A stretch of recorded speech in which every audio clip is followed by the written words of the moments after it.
What do you need to know about the artificial intelligence technology that you may have already implemented or maybe considering implementing, or more importantly, as a business owner, that your team wants to implement into your business? Stick with Wolf's Watch. Today, we are starting part one of answering those questions.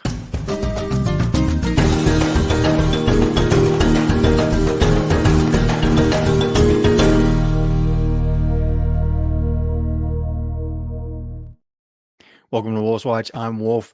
This is live 21st century television. We are live and interactive. So bring your questions, bring something to write with. Today we are into part one of the dark side of AI. What do you need to know about what you're installing this technology? Questions that you need to ask. And this is not going to be a deep dive on technology, right? You have people in your organization as a business leader, right? As a business owner that are handling the tech.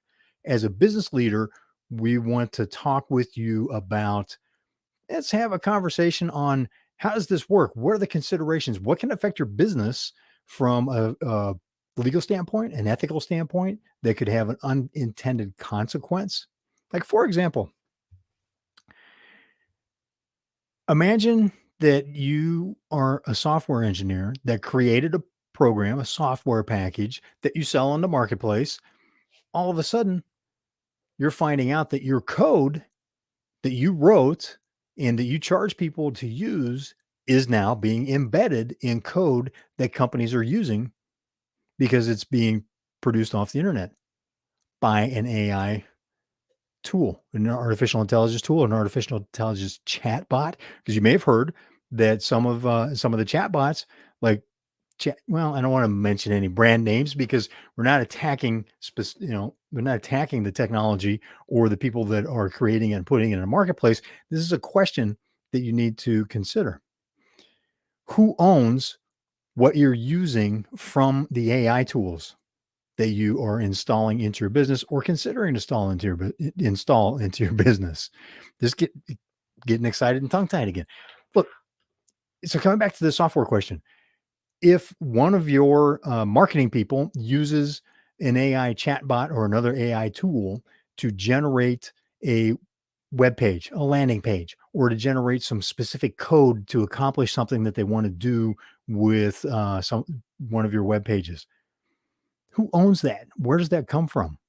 Right now, there is a class action lawsuit that's working its way through the courts where a group of software developers got together and they said, "Hey, look, we're finding pieces of code that we wrote and we still own the rights to," or at least that would be their argument going into the court, right?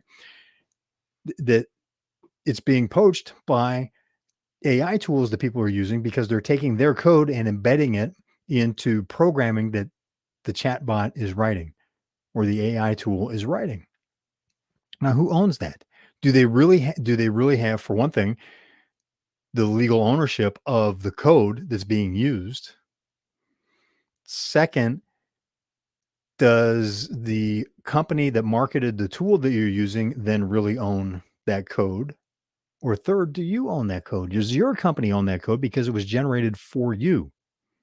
Right? When you hire a software developer to create something custom for you, or when you hire a graphics designer to bring something to create something that's custom, a custom logo, a custom graphic to use in an ad campaign. Who really owns that?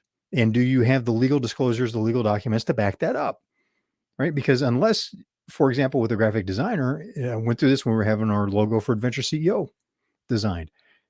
We made sure that, and it was something as a designer we've worked with before, and we worked through the process of going, yeah, when the design was done, they sign off on a document that acknowledges that's ours. We have the right to use it. There's no further, that person has no further rights to the artwork that they created for us.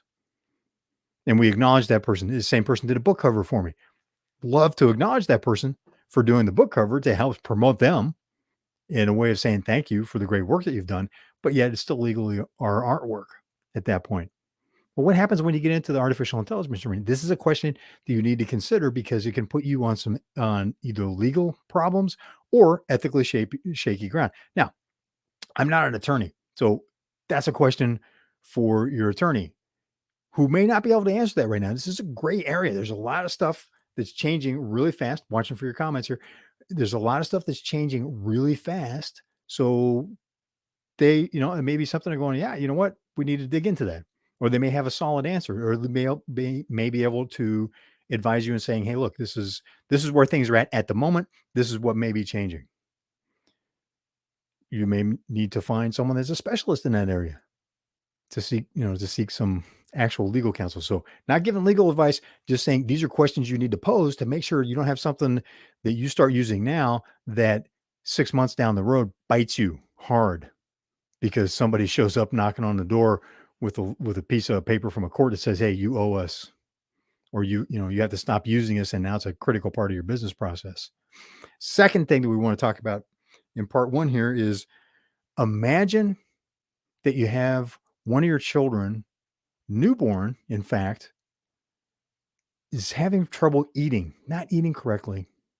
So you go to the hospital and the doctors are working on it. Your child's in the hospital for a while. You stay by the hospital, you stay by your child's bedside.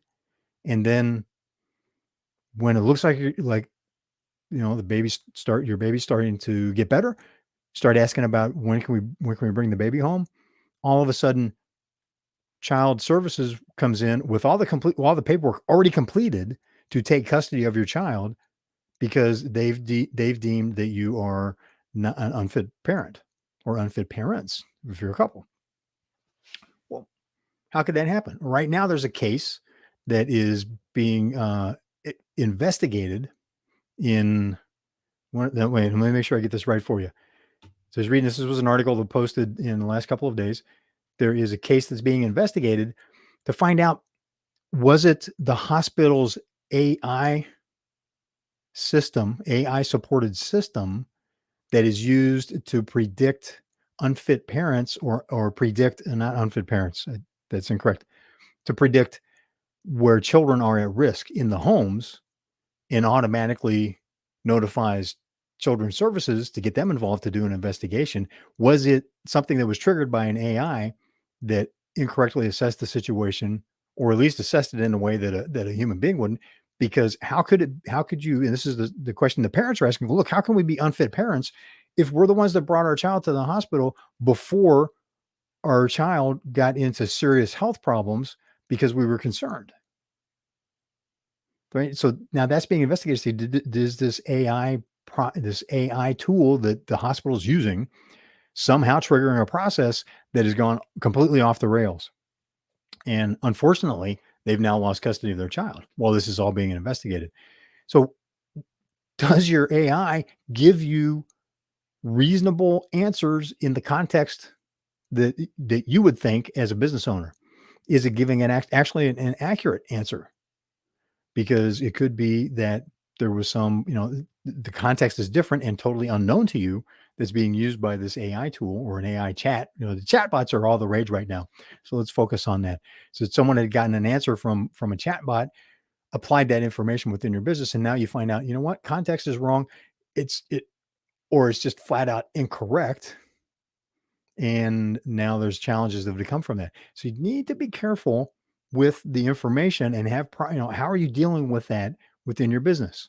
If you're going to use AI chatbots, what are the guardrails you're putting on that to make sure that the information is correct, that it is keeping within the context and values that you've laid out within your company before allowing that to be used? If it's something that's internal, going wide internal, or is being used that your customers, prospective customers, are exposed to. Third thing we want to touch on briefly is imagine you're filling out a form on a website. And this happens a lot, right? We go to a website, there's some information, a freemium, we're saying a freemium being, it's just a marketing term for, give me your email address and I'll give you this free thing. So there's really a price, right? The price is your contact information because they want to keep in touch for marketing purposes. Well, imagine you're filling that out and it says, this piece of information is required. This piece of information is required. You have a question. So you go to the chat utility that's being used on that website and you get some answers from that about what's required, what information they're really looking for, because something's not clear. You go back, you fill out the form, and it turns out that the chatbot that was used on that website by that company lied to you in order to manipulate you to fill out the information. And this is something that cropped up on Twitter today. Somebody posted a case study and uh, the background on it, where some research is being done and found out that one of the chatbots that they were researching actually lied to get someone to fill out a form. And what happens if your chatbot does that?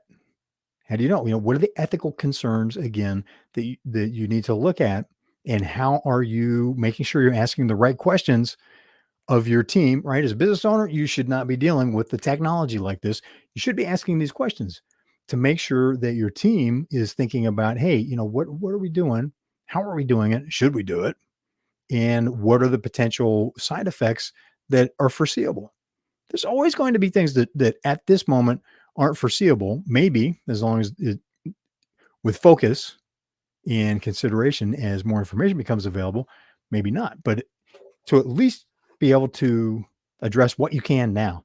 And these are known issues, that there's biases, there's issues over context, there's issues over who owns what that are being tried in the courts. Also for text to graphics, there's some court action around that. May or may not be an issue for you in your business, regardless of how it turns out in the courts. May or may not be an issue depending on how it turns out in the courts. You need to be aware of it. You need to be asking the questions. And the third thing is, is it even just flat out lying in order to get a result that you've asked it to help you with? So consider these questions, be asking these questions of your team, of the leaders that you're developing, so that that you're delegating to within your company, right? Because as your company grows, you need to develop a leadership team. You need to ask them the right questions in order to be able to coach and mentor them, and to make sure that this new technology doesn't run off the rails or push your company off the rails. You know, Overall, I'm super excited about what's happening with the artificial intelligence tools. This is huge. It's just a massive um, benefit for productivity, for creativity, for being able to do more stuff, be able to research more effectively. Powerful tools.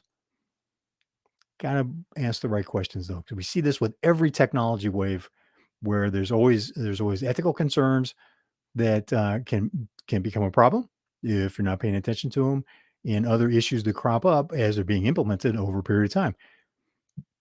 The risk this with this particular technology wave is the prediction, the smart money, the experts on the tech are saying there's going to be a wave. It's going to happen fast. It's going to be a couple of years, and things will be radically different afterwards in terms of the tools and processes we're using in our businesses, the tools and processes you're using in your business, unlike the personal computer wave, right? That took most of the 80s to happen.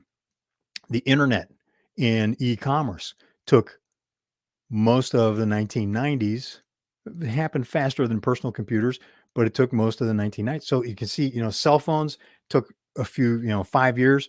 Everything was different when smartphones hit. That was so each technology wave is happening faster and faster, which means any issues that you miss now are going to bite you faster and harder, and it will be harder to undo. So consider those. Thanks for being part of Wolf's Watch. Appreciate you being part of the conversation. This is 21st Century Television, live and interactive. Bring your questions. You're watching this on the replay, listen to this on Spotify. Thank you. Click the like button, subscribe so you can get more information. We're streaming our email address, info@adventureceo.com, if you are interested in our new weekly newsletter, which gives highlights, inside information from interviews that we do that's not included in the interviews, from our pre and post show conversations. Just a brief, quick read that comes out once a week. Thanks for being part of Wolf's Watch. Appreciate you being part of the conversation, and I will look forward to seeing you on the trail.